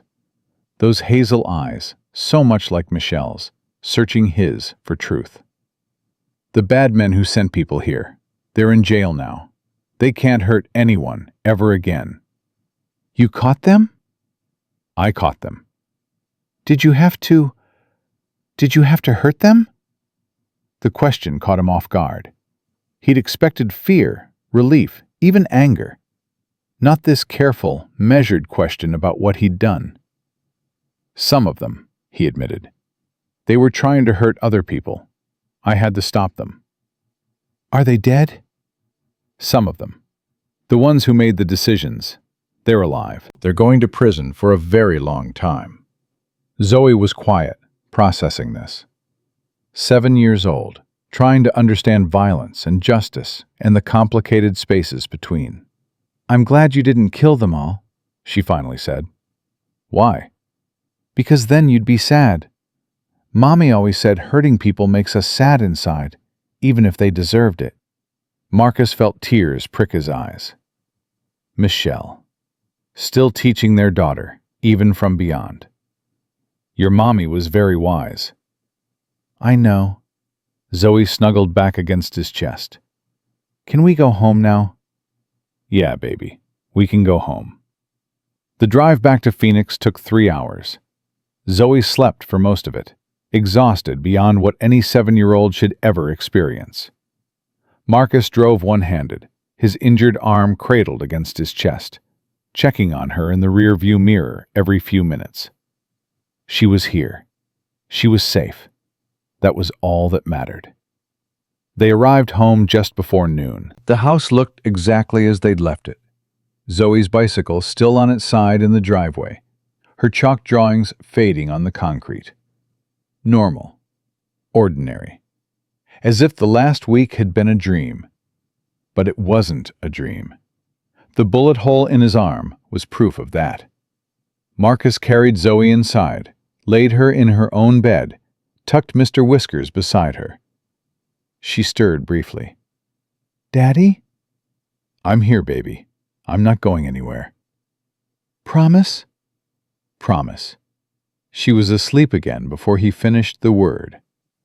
Marcus stood in her doorway for a long time, watching, breathing, being grateful. His phone buzzed. Admiral Bremen.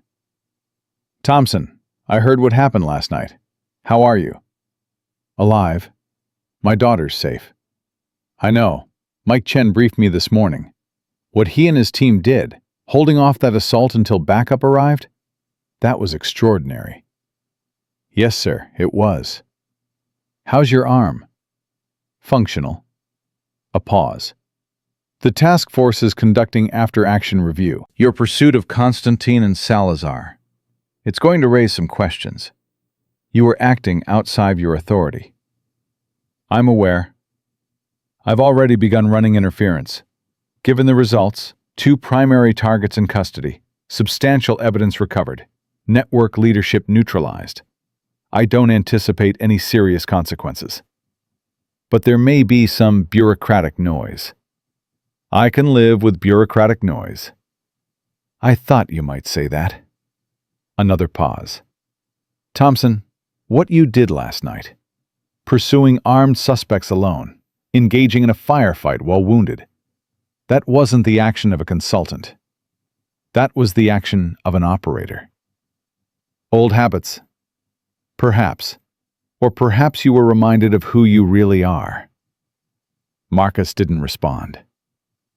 The reason I'm calling, Brennan continued, is to tell you that your contract is fulfilled. 6 months of consulting work, completed in 1 week. You're free to walk away. And I want to offer you something else. Not another operation. Something different. I'm listening. We're establishing a training program.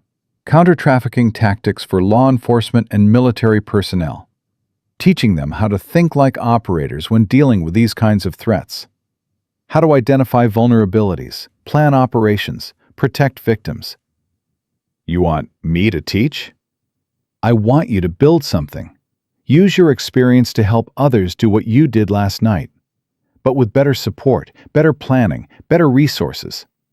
You'd be training the next generation of people who fight this kind of evil. Marcus looked at his daughter's door. Closed now, but he could still see her in his mind, sleeping peacefully. Safe. Would I be home every night? That would be entirely up to you. The program would be based here in Phoenix. No deployments, no field operations, just training and consultation. Can I think about it? Take all the time you need. The offer stands whenever you're ready. After hanging up, Marcus sat in his kitchen. The same kitchen where Admiral Brennan had first made his proposition. The same kitchen where Marcus had made the decision that changed everything. He thought about the last week, the parking lot, the raid, the firefight. His daughter's terrified voice through the phone while gunfire erupted around her. He'd saved Claire Brennan's life. He'd helped take down a trafficking network. He'd captured the men responsible for ordering attacks on his family. But at what cost? Zoe would carry the trauma of last night for years, maybe forever. He'd put her through something no child should ever experience. Not because he wanted to, but because his past had reached into his present and dragged him back. The question was, what happened next? He could walk away. Really walk away this time. Find a new job, a new city, a new life where no one knew Marcus Thompson, the operator. Where he was just Marcus Thompson, single dad, PTA volunteer, pancake maker. But Brennan's offer nagged at him. Teaching, training others, using everything he knew to multiply his effectiveness without risking his own life or his daughter's safety. Was that possible? Could he really find a way to serve both, the mission and his family?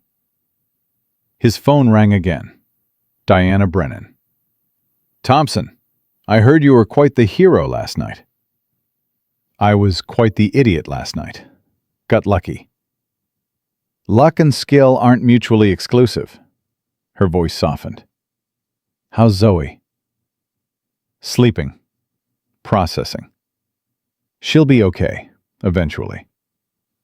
And you? Same, I guess. I wanted to tell you something. After the warehouse raid, we recovered 9 women. 9 lives that would have been lost if we hadn't acted.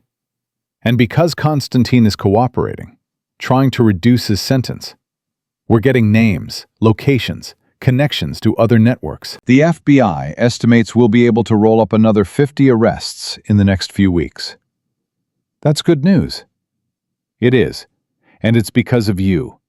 Because you decided to help a stranger in a parking lot instead of walking away. Marcus closed his eyes. I almost didn't. But you did. That's what matters. Diana paused. My father told me about the training program offer. For what it's worth, I think you should take it. Why? Because you understand something most people don't. You understand that fighting evil isn't just about killing bad guys. It's about protecting the innocent. Teaching others how to do that. How to think tactically while keeping humanity at the center. That's valuable. Maybe more valuable than another operator in the field. You've thought about this a lot. I've thought about you a lot. About what kind of man charges 3 armed kidnappers to save a stranger. About what drives someone like that. Another pause. I think you're trying to figure out who you are now. The warrior you were, or the father you want to be. But maybe you don't have to choose. Maybe you can be both.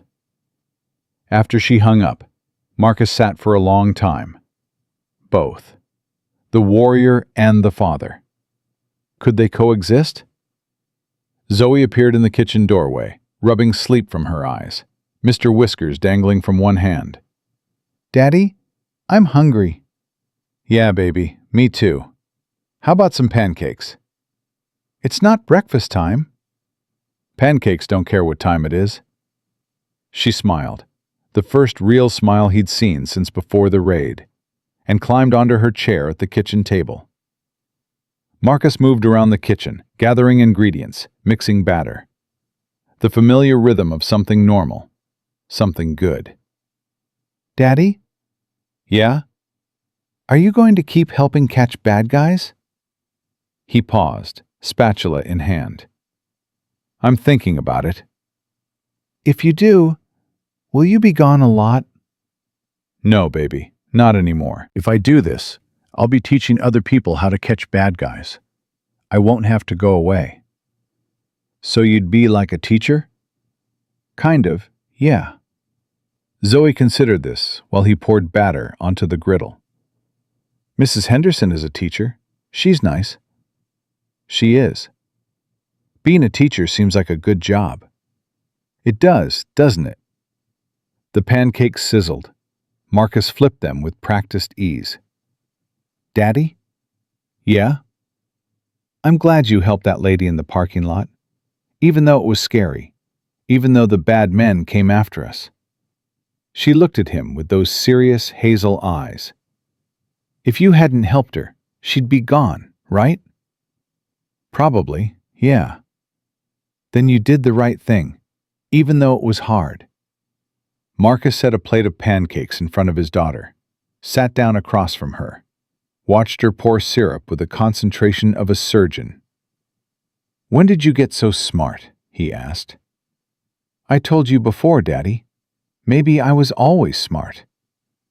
They ate in comfortable silence, father and daughter. Survivor and survivor. When the plates were empty and Zoe had syrup on her chin and more on the table, Marcus made a decision. Baby, I need to make a phone call. Can you go play in your room for a few minutes? Okay, Daddy. She slid off her chair, grabbed Mr. Whiskers, and padded away. Marcus picked up his phone, dialed Admiral Brennan. Thompson, that was faster than I expected. I've made my decision, sir. And? I'll do it. The training program. But I have conditions. Name them. I work school hours only. Evenings and weekends belong to my daughter. Non-negotiable. Agreed. I have final authority over curriculum and training methods. I'm not going to teach by committee. Agreed. And when this program is established, when it's running on its own, I walk away. No more calls, no more offers, no more one more mission. I'm done. Agreed. Anything else? Marcus thought about it. Yeah, one more thing. What? I want Mike Chen on staff, and a few other former operators I trust. Men who understand what we're building and why it matters. Consider it done. Then we have a deal, Admiral. Welcome aboard, Thompson. I think you're going to do a lot of good. 6 months later, Marcus stood in front of a classroom of 20 former military personnel. The training facility was a converted warehouse, but nothing like the one they'd raided. This one was filled with hope instead of horror, purpose instead of exploitation. Counter-trafficking work isn't about kicking down doors and shooting bad guys, Marcus said, pacing before the class. Though sometimes it includes that. It's about understanding systems, identifying vulnerabilities, dismantling networks, piece by piece. A hand went up. Former Marine, late 20s, restless energy. Sir, with respect, that sounds like police work. We were warriors. Why do they need us? Marcus had heard this question 100 times, from other students, from himself, in the dark hours of the night. Because the people running these networks aren't street criminals.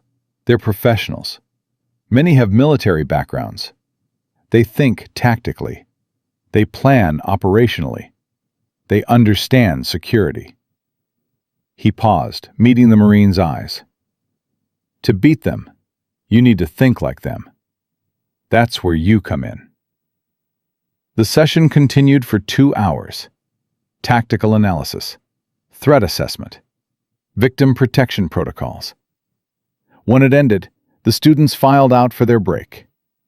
Mike Chen appeared in the doorway. Nice work in there. You're getting better at this. Getting used to it. Not sure I'll ever be comfortable standing in front of people, talking instead of doing. That's exactly what makes you effective. You're not some academic theorist. You're someone who's done the work. Marcus's phone buzzed. Text from Zoe's school. Parent-teacher conference today, 3:30 p.m. Don't forget. He smiled. Gotta run. Parent stuff. Go. Family first, always. Marcus drove to the elementary school, arriving just as the final bell rang. Children poured out, laughing, shouting, being kids. Zoe spotted him immediately. She ran over, backpack bouncing, braids flying. Daddy, you came! Wouldn't miss it. Mrs. Henderson said she has good things to tell you. That's because you're a good kid. They walked hand in hand toward the school building. Daddy? Yeah? Tommy Rodriguez said his dad is a doctor and saves lives. I told him my dad saves lives too. She looked up at him. Was that okay to say? Yeah, baby, that was okay. Good. Because then he said doctors are more important than whatever you do, and I said you catch bad guys who hurt people, and that's pretty important too.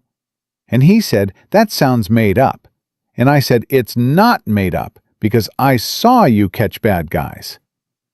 You told him that? Yes. Was that wrong? Marcus knelt down to her level. What you saw, what happened that night at Uncle Mike's cabin, that was scary. It's okay to talk about it if you want to, but you don't have to tell anyone if you don't want to. Zoe nodded solemnly. I know, but I wanted to, because I'm proud of you, Daddy. You help people. That's important. He pulled her into a hug right there in the school parking lot. When did you get so wise? I learned from you. The parent-teacher conference went well. Zoe was thriving, reading above grade level, making friends, adjusting to everything she'd been through with remarkable resilience. She's an extraordinary child, Mrs. Henderson said. You should be very proud. I am, every day. That evening, after homework and dinner and bedtime stories, Marcus sat in his backyard watching the stars emerge. His phone rang. Diana Brennan. Calling to check up on me? Calling with news. Constantine was sentenced today. 25 years. No possibility of parole for 15. Good. The investigation his cooperation enabled has resulted in 73 arrests across 5 states. 41 victims recovered. 41 lives. 41 women and girls who'd been trapped in darkness and were now free. That's good news. Elena, the Romanian girl whose testimony was in the files you read, she's starting college in the fall. Full scholarship. Wants to study social work. Help other survivors. From victim to advocate. From destruction to purpose. That's the best news of all. How's the training program? Growing. We've got requests from 6 law enforcement agencies for next quarter's classes. Mike's handling curriculum development while I focus on instruction. And Zoe? Marcus looked at the house. The light in his daughter's window was off. She was sleeping peacefully, without nightmares, without fear. She's good. Really good. I'm glad. You deserve that, Marcus. Both of you. After hanging up, Marcus stayed outside a while longer. A year ago, he'd been a single father trying to leave his past behind, trying to build a normal life for his daughter, trying to be someone other than the warrior he'd been trained to be. Then one moment in a parking lot changed everything. Daddy, please help her. Zoe's whisper. The simplest request. The most complicated choice. He'd saved a stranger that day, and in saving her, he'd been pulled back into a world of violence and darkness and impossible decisions. But he'd also discovered something. The warrior and the father weren't separate people. They never had been. The skills that made him effective in combat, discipline, planning, commitment, made him effective as a father. And the love that drove him to protect his daughter gave purpose to everything else. He'd found the middle path, training others, building something that mattered, being home every night for dinner and homework and bedtime stories. Not operator, not civilian. Both. Marcus walked back inside, checked on Zoe one last time, watched her sleep for a moment, breathing in the peace of it. Then he went to bed himself. Tomorrow there would be more classes to teach, more students to train, more work to do in the long fight against darkness. But tonight, his daughter was safe. Tonight, 41 women were free because he'd made the hard choice when it mattered. Tonight, that was enough. Because in the end, Being a hero wasn't about the fighting, or the glory, or the recognition. It was about showing up when someone needed help. It was about teaching your daughter that courage meant doing hard things, even when you were scared. It was about finding a way to serve both the mission and the people you loved. Marcus Thompson had learned that lesson in a parking lot, tested it in a firefight, and now passed it on to others every day. And every night, he came home to the girl who'd started it all with 4 simple words. "Daddy, please help her." He had, and he always would. The end.